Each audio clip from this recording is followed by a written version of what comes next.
Hello friends, welcome to my channel. Friends, కొంచెం సేపటి క్రితమే 2026కి సంబంధించిన మెన్స్ T20 వరల్డ్ కప్ స్క్వాడ్ని బీసీసీఐ అనౌన్స్ చేయడం జరిగింది. అయితే గత కొంతకాలంగా అందరూ కూడా బీసీసీఐని కానీ సెలక్షన్ టీంని కానీ ఎన్నో రకాల క్వశ్చన్స్ వేస్తున్నారు, ఎంతో పోరాటం చేస్తున్నారు. ఒక ప్లేయర్ కోసం, ఒక ప్లేయర్కి జరుగుతున్న అన్యాయం కోసం ఎంతో మంది పోరాడారు. వాటన్నింటికీ సమాధానంగా ఆ పోరాటానికి ఫలితమే ఈరోజు స్క్వాడ్లో సంజు శాంసన్కి ప్లేస్ అనేది దక్కింది.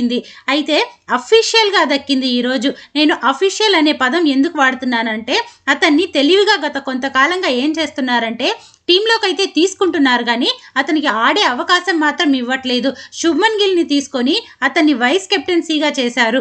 దాంతో అతన్ని ఓపెనర్గా తీసుకొస్తున్నారు. వైస్ కెప్టెన్ని పక్కకు తీయటం కుదరదు అని చెప్పి అతను ఆడినా ఆడకపోయినా, అతని ఫామ్ ఉన్నా లేకపోయినా కూడా వాళ్ళ ఫేవరెటిజం కోసం అతన్ని తీసుకొచ్చి ఓపెనర్గా పెడుతున్నారు. అతన్ని ఓపెనర్గా చేసినప్పుడు సంజు శాంసన్ని తీసి పక్కన పెట్టేస్తున్నారు, అతన్ని బెంచ్ మీదే కూర్చోబెడుతున్నారు. అయితే మహా అయితే ఆడించినా కూడా ఒక 6th ప్లేస్లో 7th ప్లేస్లో అలా ఆడిస్తూ అతని గేమ్ మొత్తాన్ని పాడు చేస్తున్నారు. ఇలా ఒక ప్లేయర్కి జరుగుతున్న అన్యాయాన్ని కొంతమంది పెద్ద పెద్ద క్రికెట్ ప్లేయర్స్, రిటైర్డ్ అయిన ప్లేయర్స్, కొంతమంది అభిమానులు, చిన్న చిన్న యూట్యూబ్ ఛానల్స్ వాళ్ళు అందరూ కూడా సోషల్ మీడియాలో అతని కోసం పోరాటం చేశారు. దానికి ఇవాళ ఆన్సర్ దొరికింది. అయితే సంజు శాంసన్ నిన్న ఆడిన ఆటను చూసిన తర్వాత సెలక్షన్ టీంకి అతన్ని రిమూవ్ చేయటం అనేది అంత ఈజీ పని మాత్రం కాదు. ఎందుకంటే అతను నిన్న అంత గొప్పగా ఆడాడు. ఒక్కొక్క షాటు ఒక్కొక్క అద్భుతం. ఒక 4 కొట్టినా, ఒక 6 కొట్టినా ఎంత క్లాసీగా కొట్టాడంటే చూడటానికి అంత ముచ్చటగా అనిపించింది. అతను బై మిస్టేక్ అవుట్ అయ్యాడు కానీ అవుట్ అవ్వకుండా ఉంటే అసలు ఇంకా చాలా కొట్టేవాడు అనిపించింది. ఇంకొక గొప్పతనం ఏంటంటే అతనికి ప్రాక్టీస్ లేదు, ఓన్లీ నెట్ ప్రాక్టీస్ మాత్రమే ఉంది. ఒక గ్రౌండ్లో ఆపోజిట్ టీంతో ఆడిన ప్రాక్టీస్ అతనికి లేదు. కేవలం ఒకే ఒక అవకాశం వచ్చింది 5 T20 మ్యాచెస్లో అతన్ని. కానీ ఆ ఒక్క మ్యాచ్లోనే అతను నిరూపించుకోవటం, అతను కొట్టిన షాట్స్ ఎంత క్లాసీగా ఉన్నాయో. గత కొంతకాలంగా నాకు క్లాసీ షాట్స్ అనిపించేది ఎవరివంటే, ఫస్ట్ ప్లేస్లో విరాట్ కోహ్లీ చాలా బాగా కొడతాడు కొన్ని షాట్స్. తర్వాత సంజు శాంసన్, తర్వాత హార్దిక్ పాండ్యా. ఈ ముగ్గురు కొట్టే షాట్స్ ఉంటాయి, అసలు ఎలా పడితే అలా కొట్టరు. ఒకసారి కొట్టారంటే మనం అలాగే చూస్తూ ఉండిపోతాం. ఇంకా నిన్న మ్యాచ్లో సంజు బ్యాటింగ్ ఒక్కటే చేశాడా, కీపింగ్ ఎంత అద్భుతంగా చేశాడు. ఒక స్టంప్ అవుట్ అయితే బై మిస్టేక్ నాట్ అవుట్ వచ్చింది, కానీ అది కానీ అవుట్ అయ్యి ఉంటే మాత్రం నెక్స్ట్ లెవెల్ స్టంప్ అవుట్ అయ్యేది. ఎలాంటి కష్టమైన క్యాచెస్ పట్టాడు.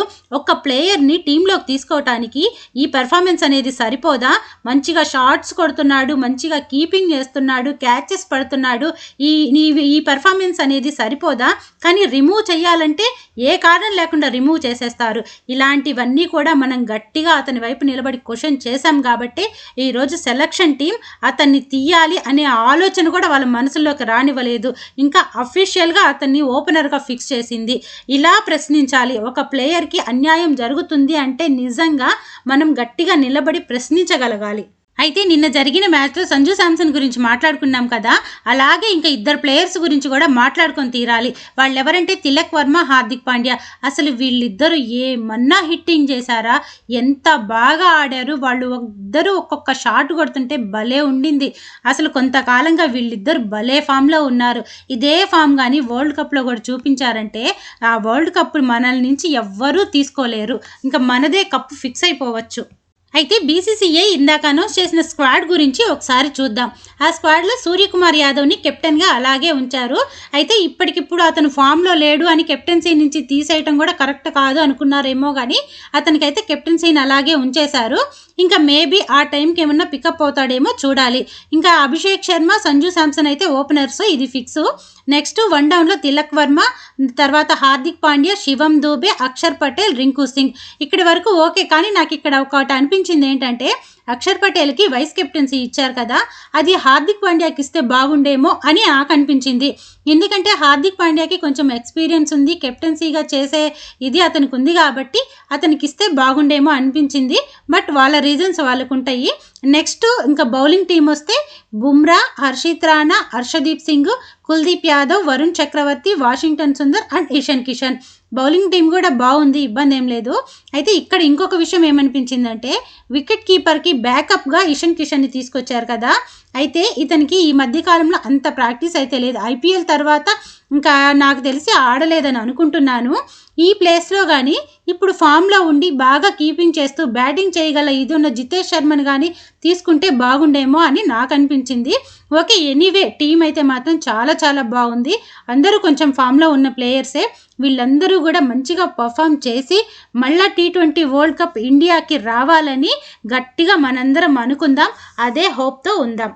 అయితే సంజు శాంసన్కి సంబంధించి అన్ఫెయిర్ జరుగుతుంది అని నేను 2 మంచి వీడియోస్ చేశాను. చాలా మంచి ఇన్ఫర్మేషన్ ఉంటుంది ఆ వీడియోలో.